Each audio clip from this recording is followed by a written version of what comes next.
He's almost upon you now, and you can see there's blood on his face. My God, there's blood everywhere. Running for your life from Shia LaBeouf. He's brandishing a knife. It's Shia LaBeouf, lurking in the shadows. Hollywood superstar Shia LaBeouf. I just learned, because I do research about people that I'm going to talk to later in the day, that you've had quite an interesting life in the last year or so. And I didn't know that, because I really don't pay attention to this stuff. But what happened? Man, I went through like an existential crisis, which turned into some kind of like exploration, really. I had some hiccups, you know, some judgment error. Born Shia LaBeouf, June 11th, 1986, in Los Angeles. His mother, once a ballerina, who later became a clothing and jewelry designer. His father was a Vietnam War veteran. His upbringing was anything but conventional. His father suffered severe PTSD from the war and very openly used drugs, including cocaine and heroin, around his young son. His father offered him his first joint when he was about 12. His parents had long since separated amidst financial stress and other disagreements. His mother moved the pair out shortly after. She sold her clothing designs and brooches in the streets to avoid the need for welfare and food stamps. Shia took up the sport of stealing video games and name-brand shoes. He was arrested his first time in elementary school for stealing Nikes from a department store. Shia always helped keep himself and his mother in good spirits by being the comedian of the family. He started by doing impressions of his father. This became his escape, and he started performing at local comedy clubs. When he received good feedback for his acts, he sought an agent. He had already decided that this is what he wanted to do for a living. He had a handful of minor television appearances, including Touched by an Angel and The X-Files, before landing his first starring role in the Disney series Even Stevens. The show lasted for about 3 years and earned him a Daytime Emmy for his performance. Every fiber in my being. Sweet dude, we are gonna be so rich. Yeah. Wow, you really did your homework on this one. His next big role was in the movie The Battle of Shaker Heights, alongside Ben Affleck and Matt Damon. There was a few other movie appearances in between, including Charlie's Angels and Holes, but his first film starring role was for the movie Disturbia. Later that year, he appeared in The Transformers, and was then cast in the Steven Spielberg-directed film Indiana Jones. This is when he really felt that he'd made it in the business. He'd grown up thinking that if you got a part with Spielberg, that's where it's at.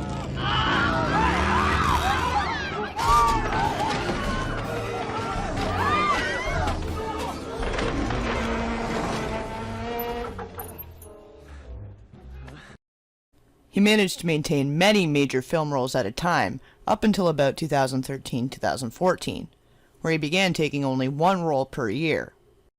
It was also around this time, in 2014, that his father had fled the country to escape his violation of sex offender registration requirements.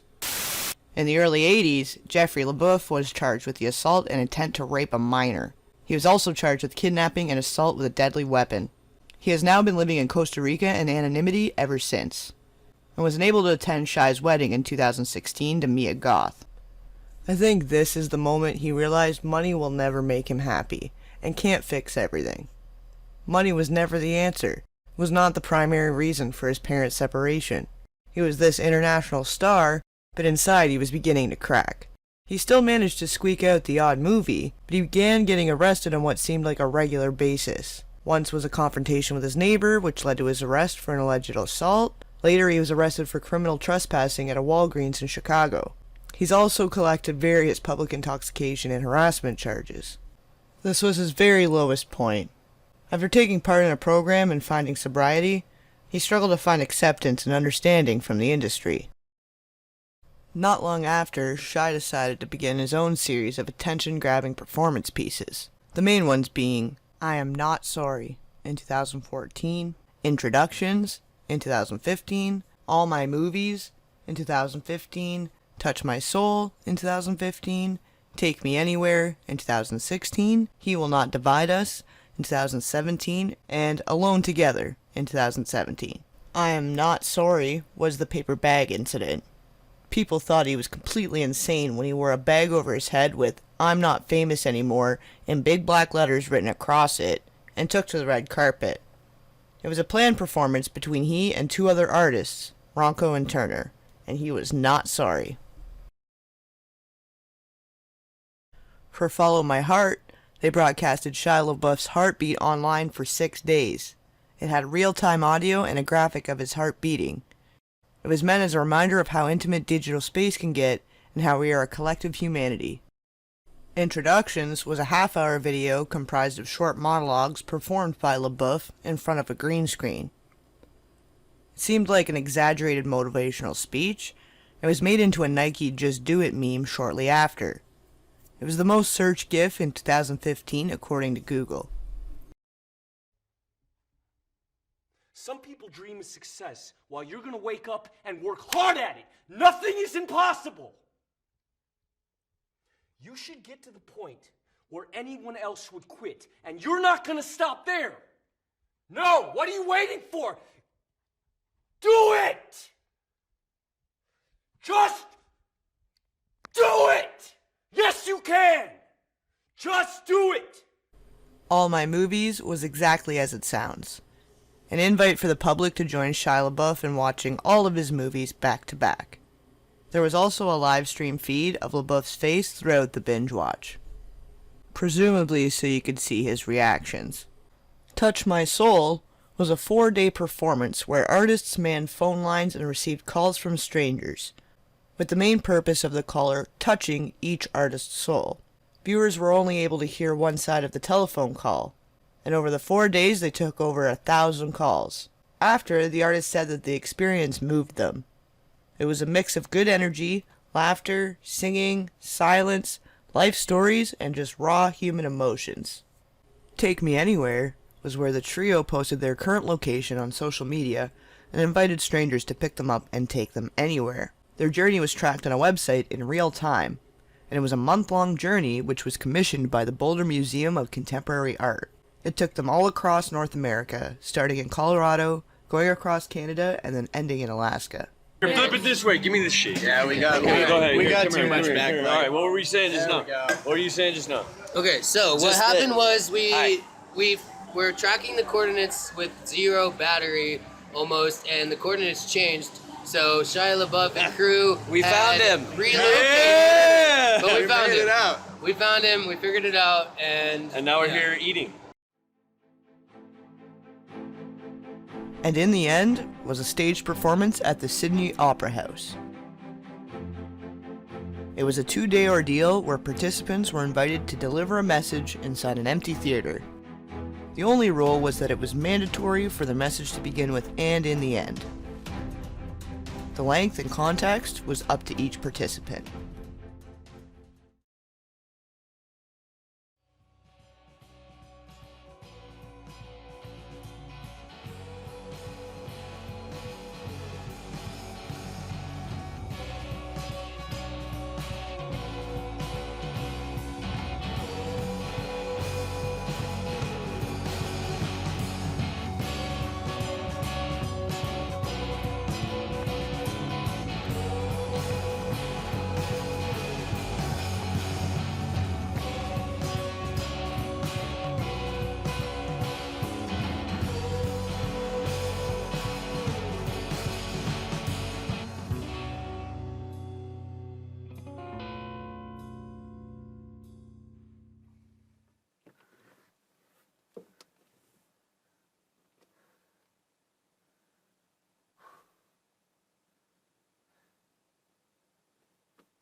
He Will Not Divide Us is an installation piece that marked the inauguration of Trump. It was originally a camera set up on a wall outside the Museum of Moving Image in New York, with the words "He Will Not Divide Us" written directly above. Passers-by were invited to deliver these words into the camera as many times and for as long as they wished. It was a 24/7 live feed that LaBeouf and his collab artists announced would continue for 4 years, the duration of Trump's presidency. Jaden Smith was one of its earliest participants. In February 2017, the museum ceased its involvement with the project, citing a public safety concern. It was then relocated to El Rey Theater in New Mexico. Shortly after, it was taken down again after one evening a man was reciting poetry and gunshots could be heard in the background. It moved around many times after, to some locations unknown. It is now streaming from France at HEWILLNOTDIVIDE.us.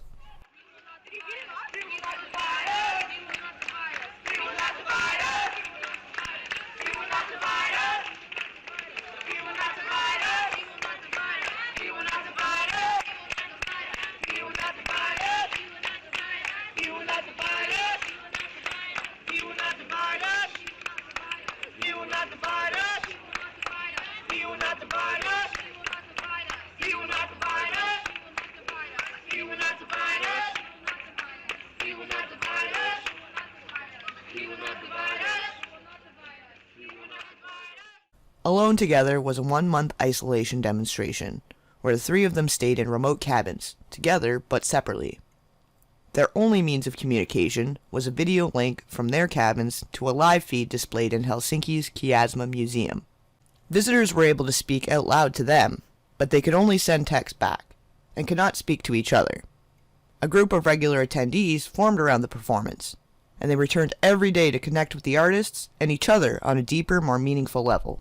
Are you regretting your decision to be north in Finland alone for a month in a cabin? Yeah. Cool. I respect that.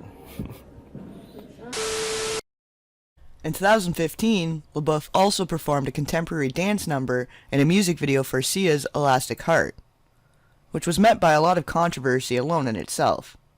There were many questions raised about the context and message it was sending.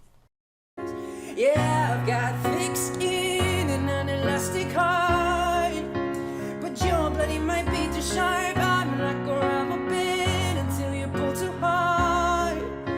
Yeah, I might snap and I move fast, but you won't see me fall apart. 'Cause I've got an elastic heart. I've got an elastic heart.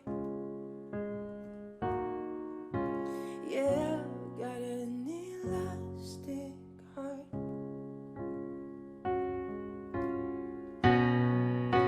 And I will stay through the night. And let's be clear, won't close my eyes. And I know that I can survive.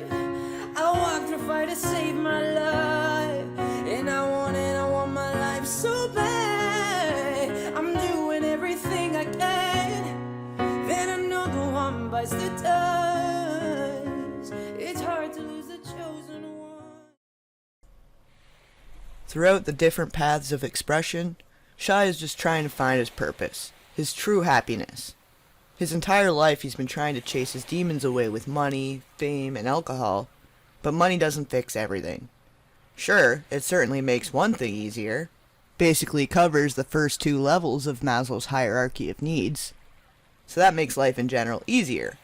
But when it comes to love and belonging, self-esteem, and self-actualization, that's a whole other ballgame. Many people live day to day just worrying about finances. Almost all of their focus is spent on stability and financial security.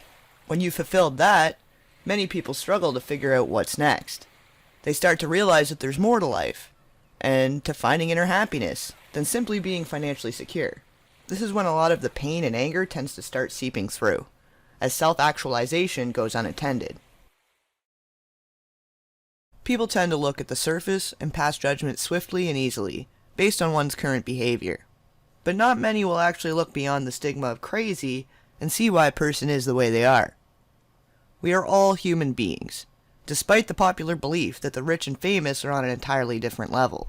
This is his journey of self-discovery. And being that he has a predisposition to addiction, and because of a lot of the anger he harbors is unchecked, his behavior appears to be reckless and crazy. Not long ago, he was arrested and was filmed making what some people are calling racist remarks to a black police officer, stating that he was only being arrested because he was white.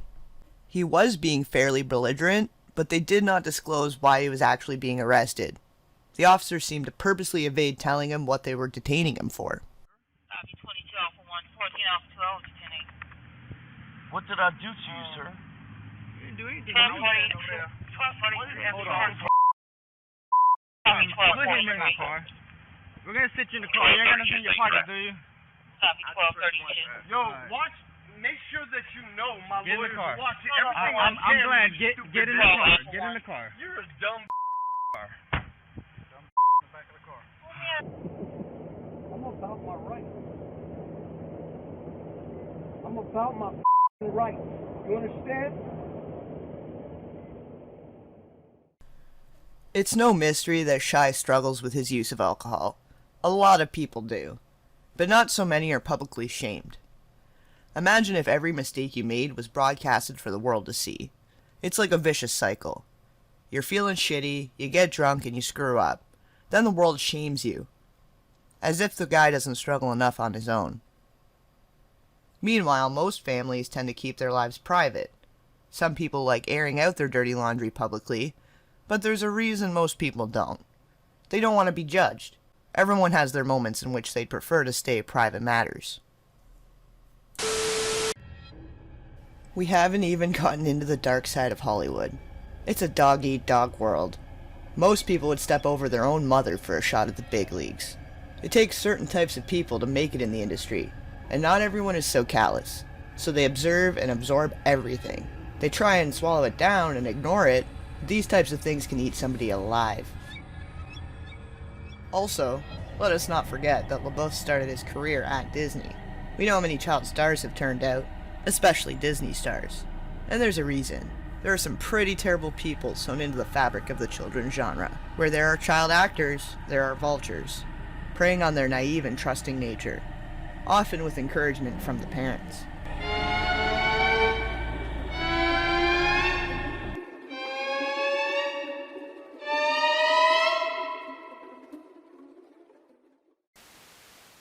Some other notable stars that went through the Disney loop: Lindsay Lohan has been to jail and rehab numerous times. Miley Cyrus and her provocative and outrageous party and stage antics. Joe Jonas has admitted to using drugs with Miley Cyrus and Demi Lovato. Britney Spears, well, just Google Britney Spears 2007. Zac Efron, he's battled with drug addiction and been to rehab as well. That's So Raven co-star Orlando Brown was arrested for possession and currently has bench warrants out for his arrest. The list literally goes on and on. Some of them get their shit together, and others completely fall out of the limelight. Whether it be gracefully or not is up to them.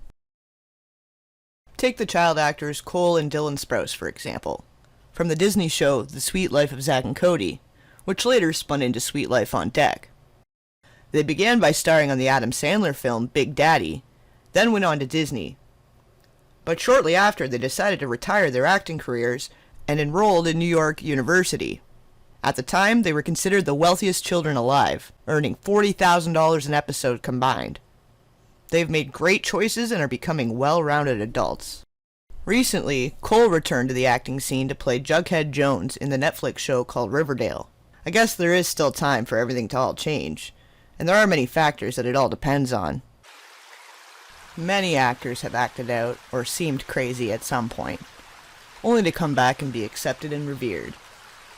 But not everyone has the clout, PR team, or the ability to bounce back that easily. Or is it just that they don't want to play the game anymore? Does that make somebody crazy? Reacting and breaking down when things in their life go haywire? I mean, how does one define crazy anyway? Emotional reactions are a natural part of being human. I think crazy happens when you commit a carnal sin and are unable to feel any compassion or sympathy. We're talking murder for sheer entertainment and or pleasure, the sexual or extreme physical abuse of children, skinning cats alive, things that most humans could never bear to do, but some can and will walk through life without any remorse. Now that is crazy as far as I'm concerned. So long as no one's getting severely injured or soul crushed, who cares what other people do? If anything, people that seem outwardly crazy are just brave and unafraid to be their true selves. Even Albert Einstein was considered insane at one point. His school refused to teach him, and they sent a note home calling him addled. His mother told him that he was too smart, so she would have to teach him herself. He became one of the best-known geniuses of all time. When he made his first big discovery, it was when he was in the bathtub. So he got out, ran up the street naked, yelling, "Eureka!" which means, "I've found it." So even in adulthood, people thought he was a total nutcase. Now, we see him differently. Look beyond what the media or other people tell you. You have the ability to gather information from dozens of different sources and draw your own conclusions, unlike many generations before us. This is the age of information, guys. Don't be afraid to use it.